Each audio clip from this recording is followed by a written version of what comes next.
ta dayon ako ang paimuslan aron makapadayag kay wala ning tulong di man ta makapadayag. No, marag mahimo lang tang Kristohanon pero wala yung magpadayag. Salamat sa Ginoo kay kitapos yun sa Kapitulo 13 ni Pablo ang unang Korinto sa pangingon nga pag-uban yun ninyo ang grasya ni Ginoong Jesucristo. Wala niya giuna ang gugma, kundi ang grasya ni Ginoong Jesucristo. Kaya ang grasya di ay mao na si Kristo may igsoon. Ganahin mong espiritong malangkugon sa tanan. Muna nga ito ang title. Ang sa atong title, si Kristo ang grasya sa Diyos. No? Ang grasya sa Diyos o ang malangkugon. So, nahimong malangkugon si Kristo, pinaagi kay nahimong magsang espiritong tagatagong kinabuhi. Kung unsay mo si kinanglan, mao siya. No? Kung nanginanglan ka, mura ba na ang mensahe ani, na-example tong nag-example tong speaker ani nga, nag-mensahe sa nga, mura ba tsiki ba? Pirmahan na sa tagya sa tsiki. Ikaw na lang magsulat, o pilay mo gusto. Umiyaw kayo magsulat ka, 10 million, ikaw rin magbuot.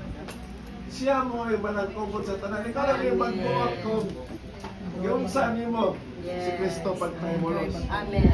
Kung mayon ka nga, sangkap siya, ikaw rin magbuot. Basta kay makasinati lang yung ta, aning malangkugon nga Kristo may igsoon. Kung dili ta makasinati ani, ang atong buhat, wala yun. Gapon, natando ko gapon sa dili unta ko mapil gapon kay murag galain pa kung lawas sa gilantan pa yun, nga ugosin po. Kaya sige magsimpton, ni atol ko tiguman, kaya para ka makadungog ko, nakadungog ko ng igsoon niya. Nindot ang, upay paglingkod na ko, nindot ang ingon sa atong Ginoo nga, sa atong speaker ngayon sa nahimong panalangin nato si Kristo. Una, si kaning Abraham, gitagaan ang panalangin, isaaran po siya sa Ginoo nga, ang imong kaliwat, sama kadaghan sa balas. Nga, tigulang na pa ito si Abraham ato. So, murag di ka to, pero pinaagi ni Kristo, nahimong ang kaliwat niya, daghan kaya mo nang kaapil ta mga igsoon. Amen. Ya, kita nga nagkabato ni Kristo, ato na ikonon ng Ebanghelyo. Ngayon, naay giingon atong igsoon dito nga sa Roma 8:8. Saan ang Roma 8:8 niya? Ngayon siya nga, ang Roma 8:8, dili daw dili malipay ang Diyos sa kagalingon na itong buhat. Kung makinagalingon tag buhat pa, panglitan, samyatas Ebanghelyo na, pero naara sa imong kagalingon. Panglitan, mangalagad tag igsuon, naara sa imong kagalingon. Panglitan, sa unsa mo yung buhaton nato nga nasa kagalingon, dili na malipay ang Diyos. Muna nga, kung ato na itakdo dito sa kinabuhi ni Cain o ni Abel, ingon ang Diyos na maghalad mo na dunay dugo. So nagbuhi o hayop si Abel. O niya kay naglain magbuho si Cain. Magkuhan lang ko, magtanom lang ko. So, tambok kaya. So pag abot na sa paghalad, naghalad si Abel. Hayop. Nalipay ang Diyos. Pag abot po ni Cain, tambok po kayo mga tanon. Pero gisalikway sa Diyos. Ang tinguha sa kasing-kasing ni Cain, nga malipay ang Diyos. Wala man sa gawna-una nga, tagaan ako ni Kero, dili malipay. Wala, gawna-una siyang malipay. Pero, ganong gisalikway man sa Diyos, tungod kay kaugalingon man niyang buhat. Amen. Magpasabot mo yung igsoon, ang atong buhat di ay, kung magsumikad sa kaugalingon, makaingon tag malipay ang Diyos, mahimuot pero dili. Dili mahimuot ang Diyos ato nguning basahon aron maplastar. Nang unang nakaanak ko man, Lord Jesus, kadaghan ra bata makabuhat o kanang naang nas kaugalingon. Nakaingon tag magkatawa ang Dios malipay di pero dili, no? Una nga bantayanan man day kayo ni atong buhat diay. Tara. And those who are in the flesh cannot please God. Kung naata sa unod, yun mahimuot ang Diyos. Amen. Muna nga, nakaana ko na, sa tanang buhat na to, magsumikad yun sa Espiritu may igsoon. Amen. Mauna, Praise the Lord. the grace of the Lord Jesus Christ. Then, ikaduha, the love of God. Wala doon na may hugma ang Diyos. Yes. Ngayon, na ikatulo, And the chief. and fellowship of the Holy Spirit be with you. So, ang ato ang nasakapan kay kong mensahe gahapon kay panalangin man ko. Kami panalangin, nana na to. Mana ning montong example kaniya, nana ning nato kanan, kanin kung sa atong gikinahanglan. Pero, kung pagbuhat nato, di ta panalanginan kung wala magsumikad sa Diyos. Amen. Munang si Aaron, gainan, si Moises, yan gainan ni sa Diyos ni Nuba nga at tuwa si Aaron, pasultihan ang anak ng Israel, katong sa atuang kwan ganiya, sa Numeros, Kapitulo 6, 24 to 26, nga panalanginan, no?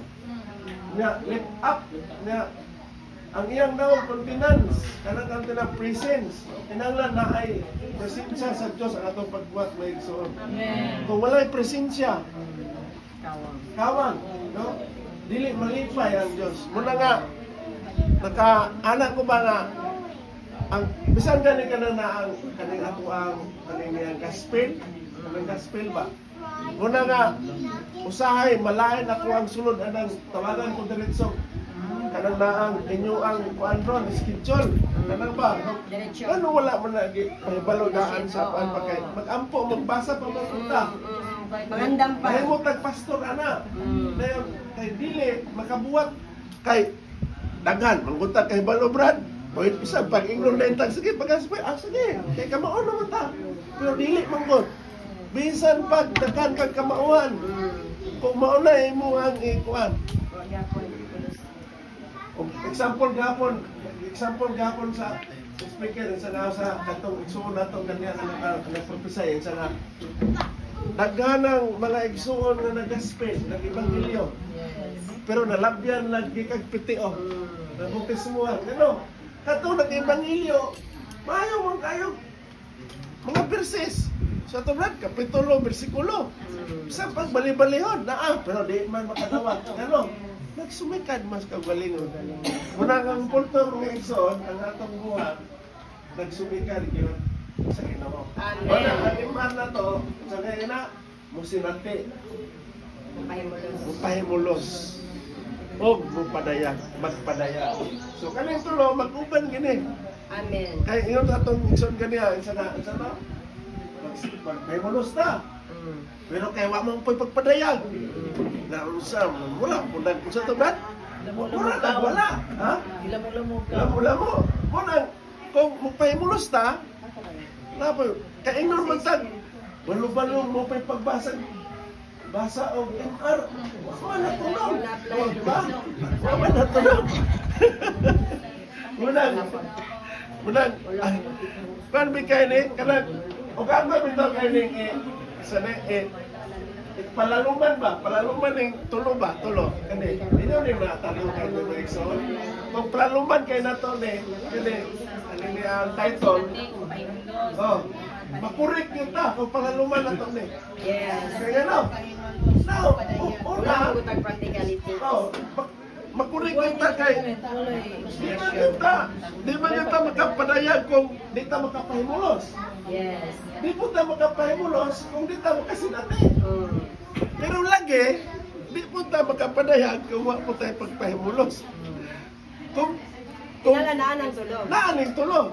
Mag-uban ginang tulog. Interrelated yun eh. Yes. Kaya kaning tulo, naanin ni Kristo Mexon. Amen. Ingon nga panalangin na to. Nahimo man sa panalangin na to, no? Dili ni sayon-sayon nga panalangin. Kay dili ni maplat. Yes. Di punit, Di mahurot. di na since uwilon. Ha? Di? Di na magansi. Kay kanang naatong negosyo magansi man ta. Kanang atuang kanang sakyanan malumping. Investment. Pero kaning tulo, kaning ni ang blessing na to. Pertik, munang ingon si Pablo, grasya gyud kayo. Amen. Kita naman kung sa pahiuli nga mo nakabaton ang Yes. grasyahan. Kanang si Kristo nga malangkong sa tanan.